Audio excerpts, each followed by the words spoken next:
계획이 많으셨습니다.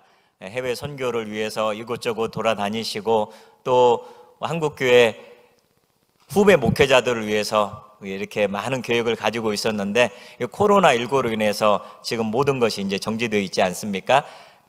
우리 목사님 만약에 코로나19가 없었으면 중국으로 또 인도네시아, 태국 그 신학교에 가셔서 열심히 그 신학생들을 가르치고 그러셨을 텐데 여러분이 우리 원로 목사님 위해서 많이 기도해 주시고 또 다시 그 사역이 잘 펼쳐지는 그날이 올 수 있게 여러분이 마음을 써주시면 감사하겠습니다. 오늘은 부활주일 맞아서 우리 원로 목사님께서 말씀을 전해 주시겠습니다. 목사님 나오실 때 힘찬 격려와 사랑의 박수로 모시겠습니다.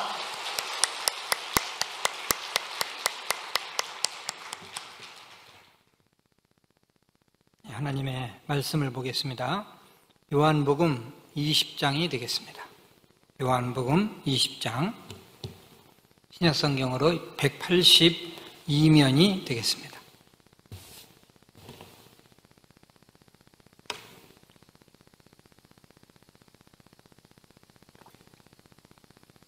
(1절부터) (8절까지인데) 교독에서 읽으시겠습니다. 1절 제가 읽습니다. 안식 후 첫날 일찍이 아직 어두울 때에 막달라 마리아가 무덤에 와서 돌이 무덤에서 옮겨진 것을 보고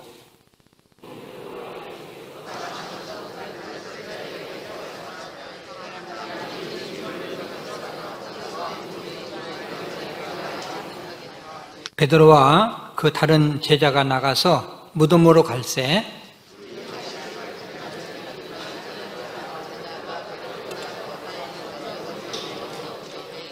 구부려 세마포 놓인 것을 보았으나 들어가지는 아니하였더니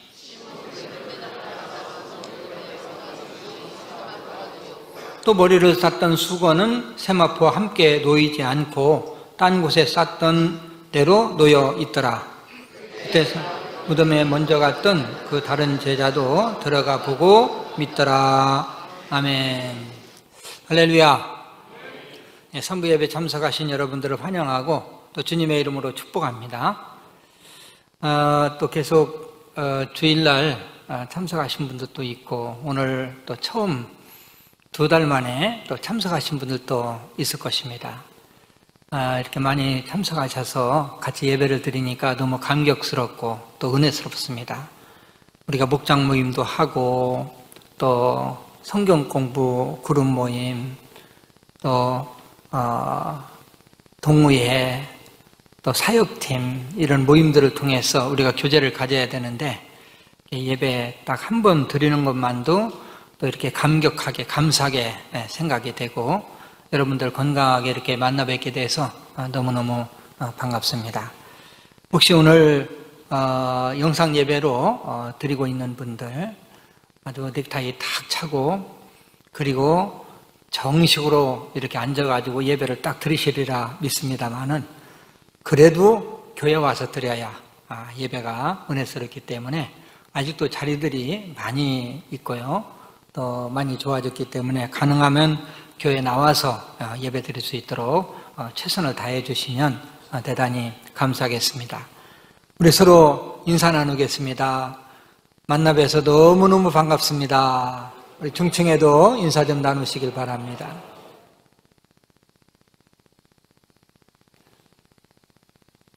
제가 부활주일 설교를 우리 담임 목사님이 하시라고 굉장히 제가 권면을 했는데 담임 목사님이 부활절 설교는 저보고 하라고 또 말씀을 하셔서 저는 담임 목사님 말씀이라면 무조건 순종입니다. 그래서 순종하는 마음으로 제가 이렇게 섰습니다. 사실 담임 목사님이 이번에 코로나로 말미암아 고난주간 특별 새벽교대회를 2번을 인도하셨어요.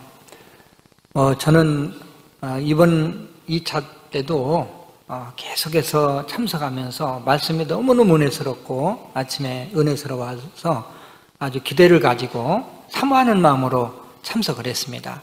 그러나 준비하시는 우리 목사님은 아주 진액을 짜고 정말 기도하면서 그렇게 준비를 하세요. 굉장히 힘들게 이렇게 준비를 해가지고 더군다나 담임 목사님 되신 지 3개월 있다가 이런 일이 당하고 또 계속해서 아주 얼마나 기도하고 이런 일이 있으면 목회자들 참 신방도 하고 편하겠다. 너무너무 힘듭니다. 그렇게 안 하고 하는 것이 훨씬 더 힘들고요. 기도도 많이 하고 그래서 부활주일 설교를 저보고 하라는 것은 부활주일 설교까지 오늘 새벽에 또 하셨잖아요. 설교까지 하면 아무래도 쓰러지시겠구나. 저러다가 이게 일 나겠구나. 그래서 제가 이제 맡게 됐고요. 그리고 또 이번 다다음 주에 또 어버이 주일인데 어버이 주일도 저보고 또 설교하라고.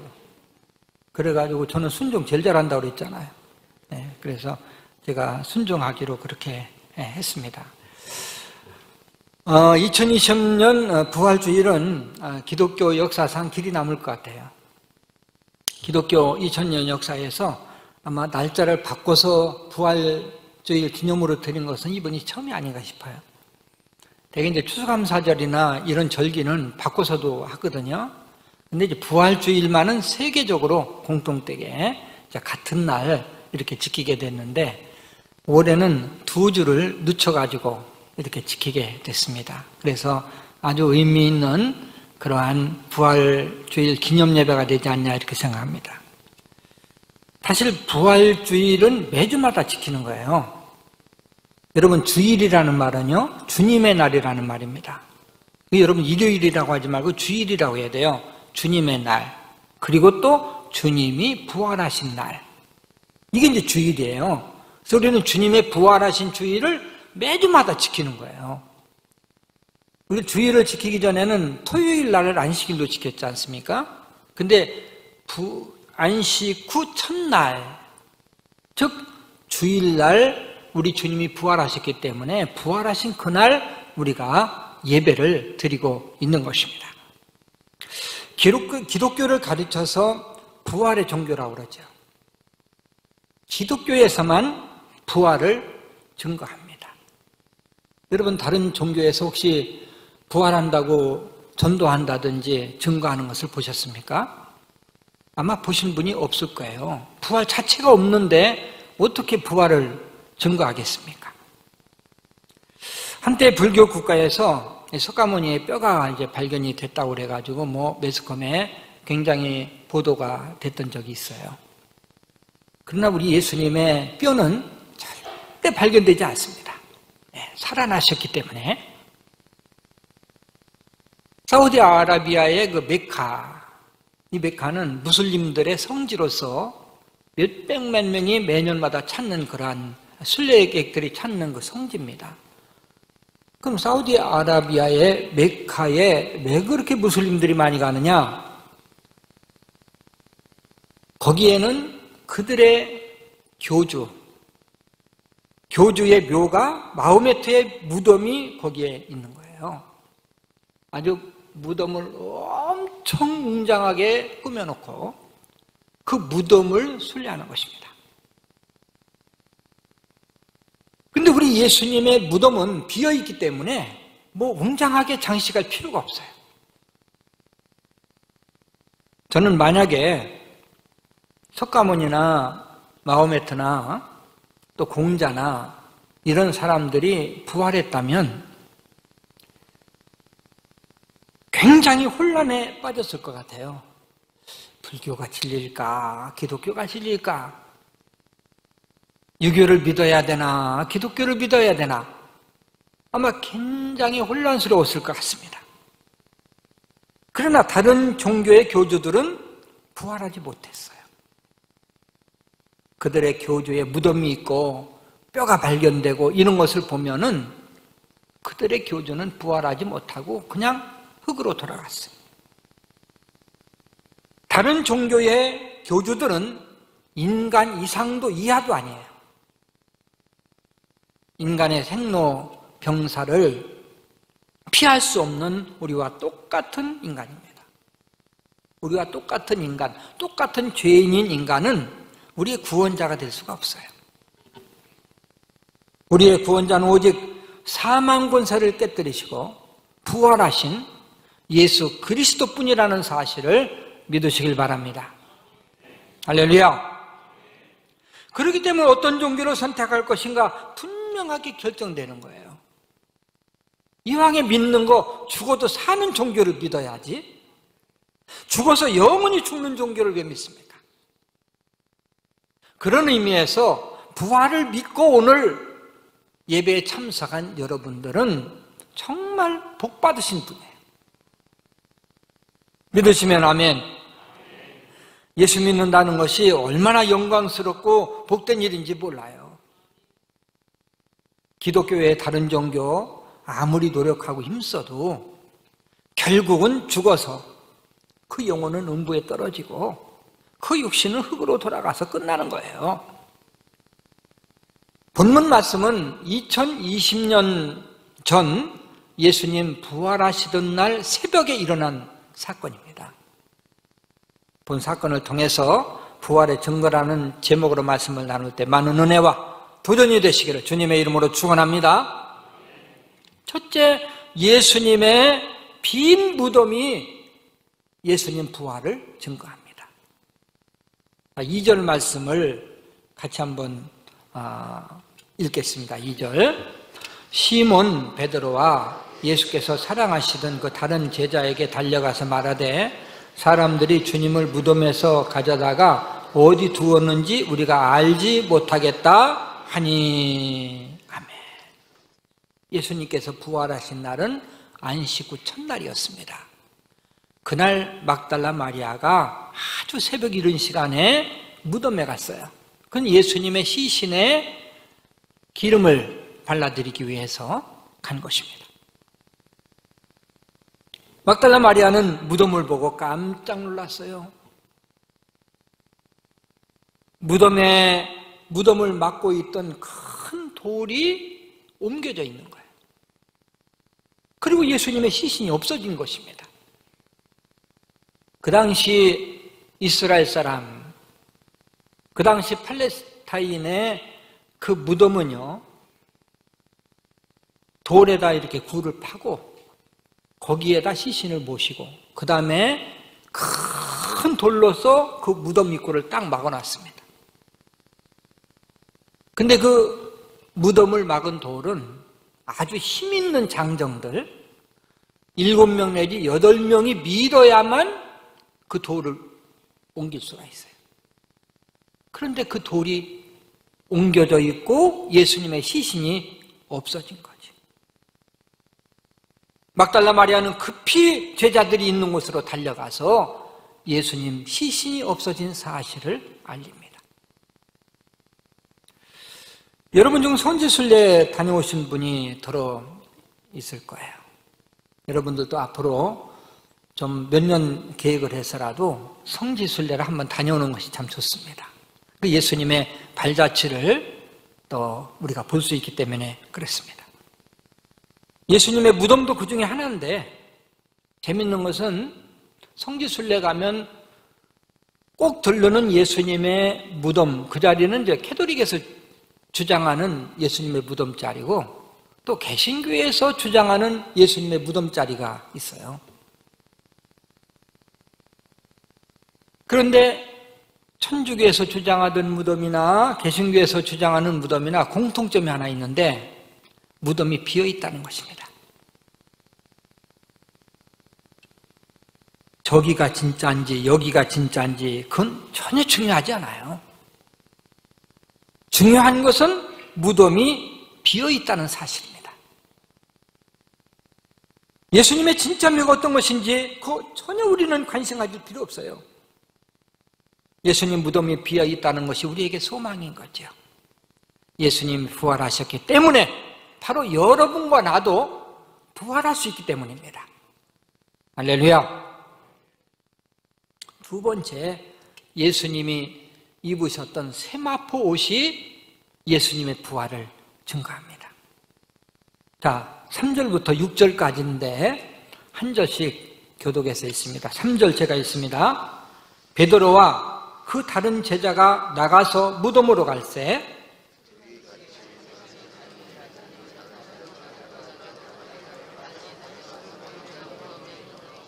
구부려 세마포 놓인 것을 보았으나 들어가지는 아니하였더니 시몬 베드로는 따라와서 무덤에 들어가 보니 세마포가 놓였고. 아멘. 이 베드로와 요한은 막달라 마리아로부터 긴급한 보고를 받죠. 예수님의 그 무덤에 돌문이 옮겨져 있고 예수님 시신이 없어졌다는 거예요. 베드로와 요한은 급히 무덤으로 달려갑니다. 아마 요한이 달리기를 더 잘했던 것 같아요. 요한이 먼저 도착해서 안을 들여다보니까 진짜 시신이 없어졌어요. 들어가지는 않았습니다. 후에 베드로가 도착했고 들어가 보니까 이 성경에 보면 들어가 보니 세마포가 놓였더라. 뭐가 놓였더라? 세마포. 즉 무덤에 들어갔을 때 예수님의 시신은 없고 예수님이 입으셨던 세마포 옷만 거기에 개켜져서 놓여 있었던 거예요. 장례의식은 각 나라마다 지역마다 다 다르지 않습니까?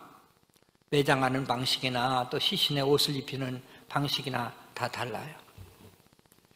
제가 지금으로부터 30년 전인데요. 1989년도 이스라엘에 고고학 발굴 팀으로 해가지고 고고학 발굴을 한 달 동안 갔었습니다. 그 유럽에서 또 미국에서 그 학자들이 와가지고 이제 같이 무덤을, 그러니까 이제 그 고고학, 즉 이스라엘에 자료가 되는 그러한 장소를 발굴하는 그러한 작업이었습니다. 근데 저도 이제 한 달 동안 같이 팀을 이루어가지고 발굴하면서 발굴하는 과정 속에서 사람들의 뼈를 많이 발굴했어요. 뼈를 아주 조심해서 그냥 붓으로 이렇게 살살 다루면서 이제 뼈를 많이 발굴했는데 그 뼈들은 대개 7, 800년 전 그 아랍 사람들이 살던 그 시대에 그 층에서 이제 많이 발견이 됐습니다. 근데 우리나라는 매장할 때 이렇게 반드시 누워서 이렇게 뉘고 매장하잖아요. 근데 그 팔레스틴 지역의 사람들은 옆으로 뉘어서 매장을 한 거예요. 참 처음에는 너무너무 이상해가지고 옆으로 뉘어서 매장한 거예요. 근데 제가 나중에 한 사실인데요. 옆으로 뉘인 것은 바로 그들이 이제 무슬림들입니다. 다. 사우디아라비아의 메카를 향해서 다 이렇게 얼굴을 향하게 만든 거예요. 죽어서까지라도 메카를 바라보라고. 정말 대단한 사람들입니다. 자, 매장뿐 아니라 시신에 입는 옷도 나라마다 풍습이 다르잖아요. 우리나라는 삼배로 이제 그 시신을 옷을 입혀가지고 장례를 지내는데 이스라엘은 이제 세마포 옷을 입혀가지고 장례를 지낸 거예요. 이 베드로가 확인한 것은 예수님에게 입혔던 세마포 옷만 개켜져 있고 시신은 없어진 거지. 그 자유주의 신앙 노선을 따르는 학자들, 진보주의를 추구하는 그러한 학자들은요, 예수님 부활을 부인해요. 이해할 수가 없다는 거지요. 어떻게 사람이 죽었다가 1시간 만에 살아나는 것은 좀 이해가 하지만 3일 동안 있다가 어떻게 살아나? 사람이. 이것을 믿는 것은 맹신자들이야. 어리석은 사람들이야.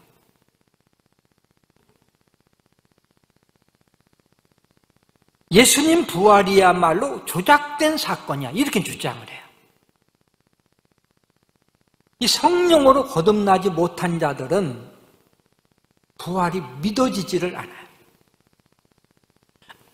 아무리 해도 믿어지질 않아요. 그들은 이해가 가야 믿어요. 근데 우리는 믿기 때문에 이해해요. 부활이 믿어지는 사람은 성령으로 거듭난 것입니다. 그 거듭난 증거가 부활이 믿어지는 거예요. 믿는 게 아니라 성령에 의해서 믿어지는 거야. 여러분, 예수님이 3일 만에 부활하신 사실을 믿으십니까? 정말 믿으십니까? 여러분들은 성령으로 거듭난 분들이에요. 그러면서 그들은 예수님은 실제 부활하신 것이 아니라 예수님의 시신을 제자들이 훔쳐갔다. 이렇게 주장합니다. 왜냐하면 예수님이 평소에 죽었다가 살아난다고 늘 말씀하셨거든요. 그러니까 그것을 증거하기 위해서 훔쳐다가 감춰놓고 살아났다고 거짓말했다는 거예요. 그리고 또 한 가지는 예수님은 사실은 십자가에서 완전히 죽으신 것이 아니라 기절하셨었대요. 바위에 판 그 무덤에 예수님의 시신을 이제 장사 지내는데 그 바위 속에 찬 기운 때문에 예수님이 기절했다 깨나셔서 걸어 나오셨다는 거예요. 근데 이 엉터리 같은 주장을 하는데도 불구하고 또 그걸 믿는 사람이 있어. 이 도적설이나 기절설, 왜 어처구니 없는 주장일까요? 당시 예수님의 무덤은 로마 병정들이 철저하게 지키고 있었습니다. 왜? 예수님이 죽었다가 3일 만에 살아난다고 했기 때문에 더 철저하게 지키라고 명령이 떨어졌어요.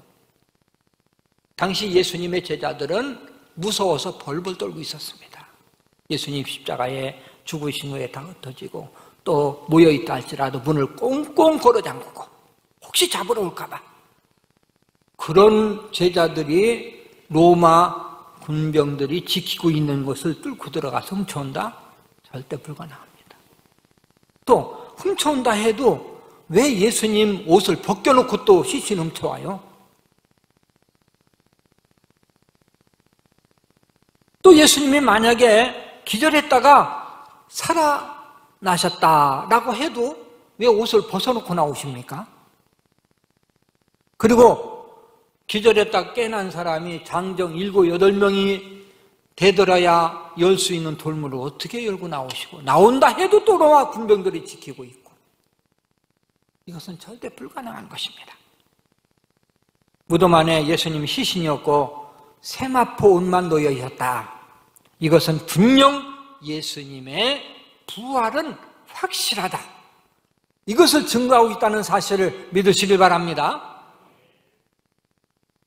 세 번째는 천사가 나타나서 예수님 부활을 증거해요. 자, 9절부터 13절까지인데요. 9절부터 13절까지 교독에서 한번 읽어보겠습니다. 9절 제가 있습니다. 그들은 성경에 그가 죽은 자 가운데서 다시 살아나야 하리라 하신 말씀을 아직 알지 못하더라. 마리아는 무덤 밖에 서서 울고 있더니 울면서 구부려 무덤 안을 들여다보니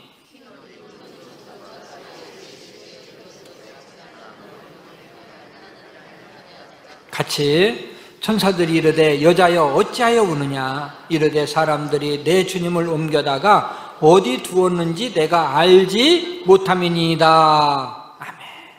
마리아가 무덤 밖에 서서 울고 있더니 뭐하고 있더니 울고 있었어요. 두 제자는 예수님이 없어진 것을 확인하고 집으로 돌아갑니다. 근데 마리아는 그대로 남아있어요. 울면서 왜? 어떻게든 예수님의 시신을 찾아보려고. 근데 마리아가 혹시나 해서 무덤을 다시 들여다봤는데 그 안에 천사 2분이 있는 거예요. 이놈 슬픈 천사들이 마리아에게 묻습니다. 여자여 어찌하여 마리아가 대답합니다. 사람들이 내 주님을 시신을 어디다가 숨겨놨는지 알지 못해서 내가 울고 있나이다. 막달라 마리아가 울고 있는 이유는 2가지였죠. 예수님 부활하신 사실을 알지 못했어요. 어떻게 죽었다가 살아난다는 그러한 생각은 전혀 가지지 않았기 때문에 살아났다는 것을 알았다면 왜 슬퍼했겠습니까? 또 하나는 예수님의 말씀을 기억하지 못했어요. 평소에 그렇게 내가 죽었다가 살아난다고 말씀했는데도 불구하고 그 말씀을 기억하지 못했어요. 지난 3월 4일 날은 우리 어머님 추도일이었습니다. 생각하면 엊그제 같은데 벌써 24년이라는 세월이 흘렀더라고요. 가족들과 함께 추도 예배를 드리면서 제가 마음속 깊이 참 감사가 나오고 기쁨이 있었습니다. 어머님 예수 믿고 하나님 나라 가셨기 때문에 기쁜 거예요. 도저히 저분이 예수를 믿을 수 있을까 이렇게 생각하시는 분인데 저도 우리 어머님을 위해서 30년 기도했고 또 우리 가족들이 열심히 기도해서 교회 나오셔서 나한테 세례받고 그리고 또 서리 집사도 되시고. 하나님 나라 가시기 며칠 전에 제가 이제 찾아가서 배웠는데 빨리 하나님 나라 가고 싶다고 또 그런 말씀을 하시면서 83세를 사시고 하나님 나라 가셨어요. 만약 어머님이 하나님 나라 가지 못했다면 추도 예배 드리면서 얼마나 안타까웠을까요? 어머님 비록 먼저 가셨지만 우리에게는 부활의 소망이 있어요. 다시 만날 수 있는 소망이 있기 때문에 기쁜 거예요. 열흘 전인가요? 경상도 시골에서 목회하시는 목사님이 저한테 아주 하소연하는 전화를 하셨어요. 목사님, 저희 시골 교회요. 너무너무 힘듭니다. 이 코로나 때문에 지금 예배를 드리지 못하고 있는데 조금 나아진가 싶어서 나오라고 다 연락을 했는데도 안 나오신다는 거예요. 단지 그 노인들만 거의 계시지 않습니까? 뭐 나와야 또 헌금도 나오고 그러는데 너무 재정적으로도 어렵고 마음도 너무 어렵고 그러면서 저한테 목사님, 성도들이요 나오지 않는 것을 보면 코로나 때문에 죽는 것이 너무 무서운 것 같아요. 그래서 우리 성도들은 천국보다 세상이 훨씬 더 좋은가 봐요. 저한테 그런 하소연을 하시더라고요. 사실 부활의 소망이 없는 사람은 죽음이 두렵지요. 야, 나도 저 병 걸려서 죽지 않나. 그러나 분명한 부활의 소망이 있는 사람은 죽음 앞에서도 담대합니다. 어깨 펴고 담대하게 사세요. 우리 믿음의 사람들이요, 지금까지 우리 믿음의 신앙의 선조들이 막 죽음 앞에서도 막 순교를 하면서도 담대하게 살 수 있었던 것은 부활의 소망입니다. 할렐루야! 부활의 소망이 있기 때문에 천사들이 막달라 마리아에게 나타나서 선포합니다. 왜 산자를 죽은 자 가운데서 찾느냐? 왜 죽은 자 가운데서 산 자를 찾느냐? 천사들의 증인의 말로 예수님 부활을 확실하게 증거한다는 사실을 믿으시길 바랍니다. 네 번째로 예수님이 직접 나타나셔서 증거를 하셨어요. 13절부터 17절 우리 같이 한번 교독해서 읽습니다. 13절 제가 읽습니다. 천사들이 이르되 여자여 어찌하여 우느냐 이르되 사람들이 내 주님을 옮겨다가 어디 두었는지 내가 알지 못함이니이다.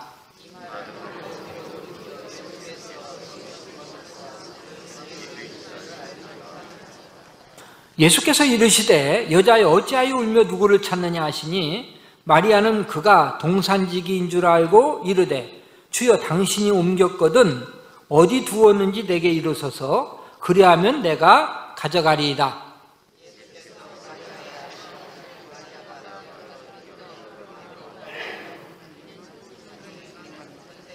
같이 예수께서 이르시되 나를 붙들지 말라. 내가 아직 아버지께로 올라가지 아니하였노라. 너는 내 형제들에게 가서 이르되 내가 내 아버지 곧 너희 아버지 내 하나님 곧 너희 하나님께로 올라간다 하라 하시니. 아멘. 예수께서 계신 것을 보았으나 누가 계신 것을? 예수님이 부활하신 예수님이 계신 것을 보았으나 이런 이야기예요. 자, 막달라 마리아는 무덤에 남아있어요. 울면서 남아있습니다. 어떻게든 예수님이 시신을 찾기 위해서 남아있을 때 예수님이 마리아에게 나타나신 거예요. 그러나 마리아는 그분이 예수님인 것을 전혀 알지 못합니다. 왜? 생각지도 못한 일이기 때문에. 예수님이 마리아에게 묻습니다. 여자여 어찌하여 울며 누구를 찾고 있느냐? 마리아가 대답합니다. 마리아는 그 묻는 사람이 예수님이 아니라 동산을 지키는 동산지기인 줄 알았어요. 그래서 당신이 우리 주님의 시신을 다른 데 옮겨놨거든 나한테 말씀만 해주시면 내가 모시고 가겠습니다. 그때 예수님께서 마리아야 이름을 부르셨어요. 보니까 예수님이 너무 기쁘고 너무 놀라가지고 예수님 살아계시군요, 예수님이시군요. 예수님한테 가려고 그러니까 예수님이 딱 막으면서 나를 만지지 말아라. 내가 아직까지 아버지께 올라가지 못했어. 너는 형제들에게 가서 내가 살아났고 하나님께로 올라간다고 전해라. 그 일 후에 예수님은 자신이 부활하신 몸을 10번 이상 나타내셨어요. 제자들에게, 또 한 번은 500명이 성도들이 있는 가운데 일시적으로 보여주시면서 승천하시죠. 나중에는 사도 바울에게도 나타나셨지요. 자, 예수님께서 왜 그렇게 여러 번 나타나셨을까요? 한 번 나 살아났다 이렇게 보여주고 끝나면 되는데, 우리 인간의 연약함을 아세요. 우리 인간의 죄성, 완악함, 믿기보다는 의심부터 하는 우리 인간들, 예수님께서 그렇게 많이 보여주지 아니하시고 한두 번 보여주시고 그냥 승천하셨다면 얼마나 의심을 더 할까요? 이렇게 세심하게 배려해 주시는 우리 주님. 감리교 창시자인 그 요한 웨슬레는 영국 교회 목사로서 1736년 미국의 조지아주에 가서 선교를 하기 위해서 이제 배를 탑니다. 근데 대서양을 건너는 중에 큰 풍랑을 만나서 배가 그냥 파산할 위기에 놓여 있어서 이 웨슬레 목사는 막 목사지만 막 죽음이 너무너무 두려운 거예요. 벌벌 떨고 있었던 거예요. 근데 웨슬레 목사님 그 옆에 사람들이 몇 명이 모여서 찬송을 부르고 있는데 너무너무 평안하고 얼굴 보니까 너무 기쁨이 넘친 거예요. 바로 독일의 모라비안 그 선교회에 소속된 사람들이었는데, 그래가지고 그들에게 묻습니다. 당신들은 금방 죽을지도 모르는데 두렵지도 않습니까? 어떻게 이렇게 마음이 평안합니까? 우리는 두렵지 않습니다. 부활하신 예수님이 우리와 함께 하십니다. 그리고 우리는 죽어도 우리는 또 부활이 있습니다. 뭐 죽음이 두렵습니까? 이 웨슬레 목사님이 충격을 받았습니다. 야, 어떻게 저런 믿음을 가지고. 그래가지고 풍랑이 잠잠해졌고 다행히 미국에 가서 모라비안 선교회 그 성경 공부 그룹에 같이 참여를 해서 거기서 큰 은혜를 받고 도전을 받고 그리고 위대한 복음의 역사를 이룬 것입니다. 예수님의 부활은 우리에게 분명한 두 가지 소망을 주셨어요. 하나는 우리도 부활할 수 있다는 소망입니다. 그래, 예수님은 부활의 첫 열매야. 우리도 예수님처럼 부활할 수 있어. 또 한 가지는 부활하신 예수님이 우리와 함께 하신다는 소망이에요. 여러분, 예수님이 부활하지 못하고 그냥 죽어 흙으로 갔다면 어떻게 우리와 함께 하시겠습니까? 내가 너희와 세상 끝날까지 함께하마 살아계시기 때문에. 이제 말씀을 마무리해 봅니다. 어떤 목사님이 이런 간증을 하셨어요. 목사님께서 장례식을 집례하는데 뭐 그냥 일반 장례식이니까 묵도하고 찬송하고 기도하고 설교하고 축도하고 마쳤어요. 근데 어떤 신사 한 분이 찾아와서 목사님, 저는 기독교인이 아닌데 이 고인과 좀 이렇게 친분이 있어서 참석을 했는데 제가 오늘 처음으로 기독교식 장례를 보고 제가 너무 충격을 받고 놀랐습니다. 두 가지를 놀랐는데 하나는 예수 믿는 사람들은 장례식에서도 노래를 부른다는 거, 뭐 찬송인 줄 모르니까 노래 부른다는 거, 이거 보고 놀랐고, 또 하나는 기독교에 부활이 있고 영생이 있다는 사실을 오늘 알고 내가 놀랐습니다.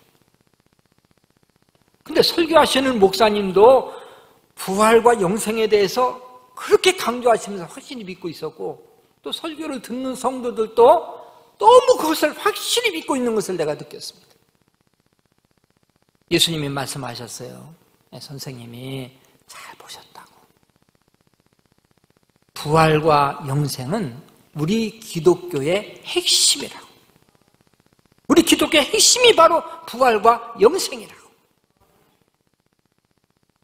다음 주일부터 그 신사가 교회에 나와서 예수를 잘 믿게 됐습니다.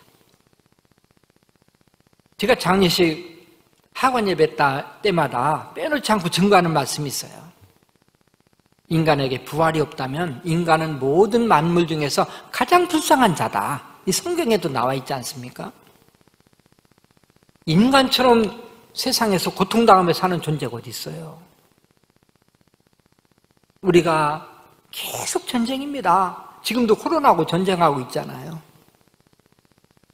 이것은 돈이 많은 사람이나 적은 사람이나 또 국가를 초월해서 이 세계적으로 우리는 항상 뭔가 불안하고 고통스럽고 뭐 다른 짐승이야 그냥 죽은 다음에 그냥 먹고 살고 그러다 죽으면 그만이에요. 근데 우리 인간은 얼마나 오랫동안 고통하면서 사는지 몰라.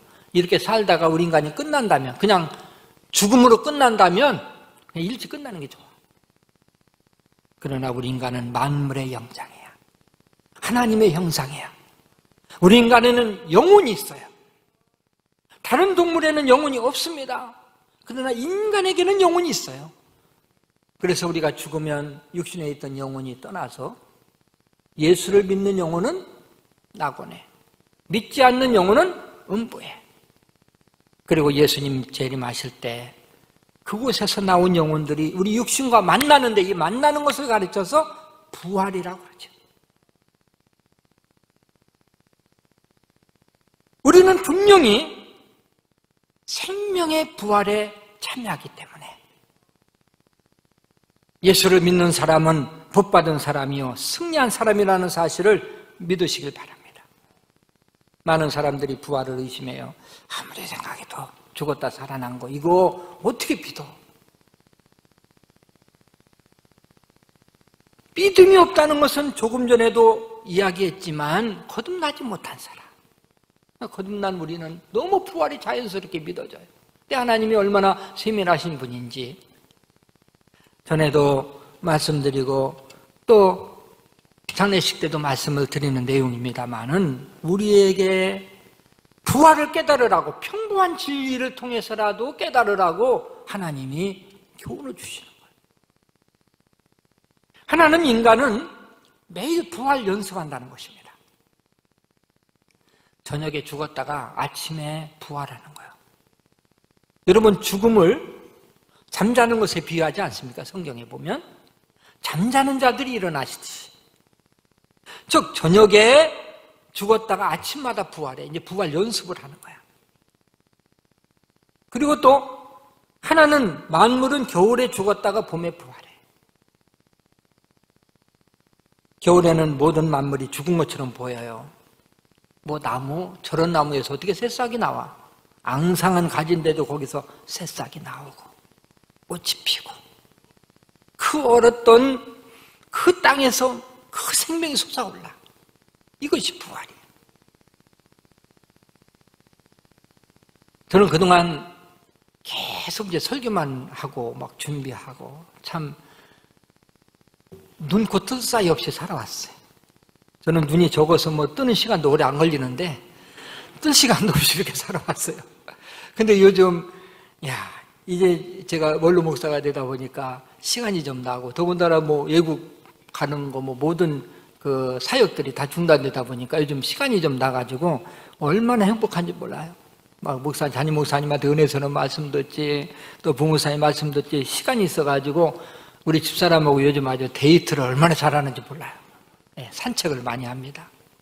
근데 산책하면서 올해는 왜 그렇게 꽃이 또 아름답게 보이고,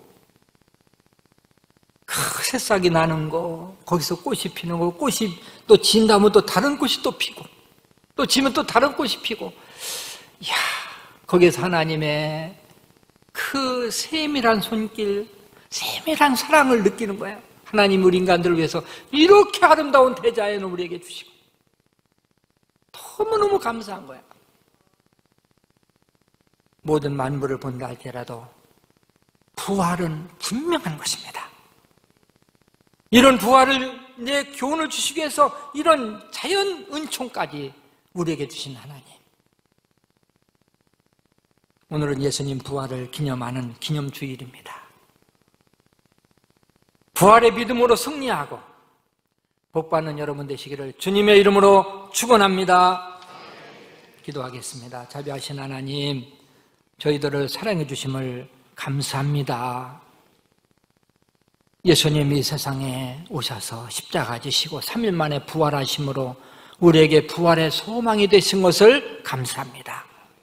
어떤 어려운 고난 가운데서도 부활의 믿음으로 승리하게 하시고 또 우리는 부활을 소망하면서 이 세상을 믿음으로 승리할 수 있도록 은혜를 베풀어 주시옵소서. 예수님의 이름으로 감사하며 기도드리옵나이다. 아멘.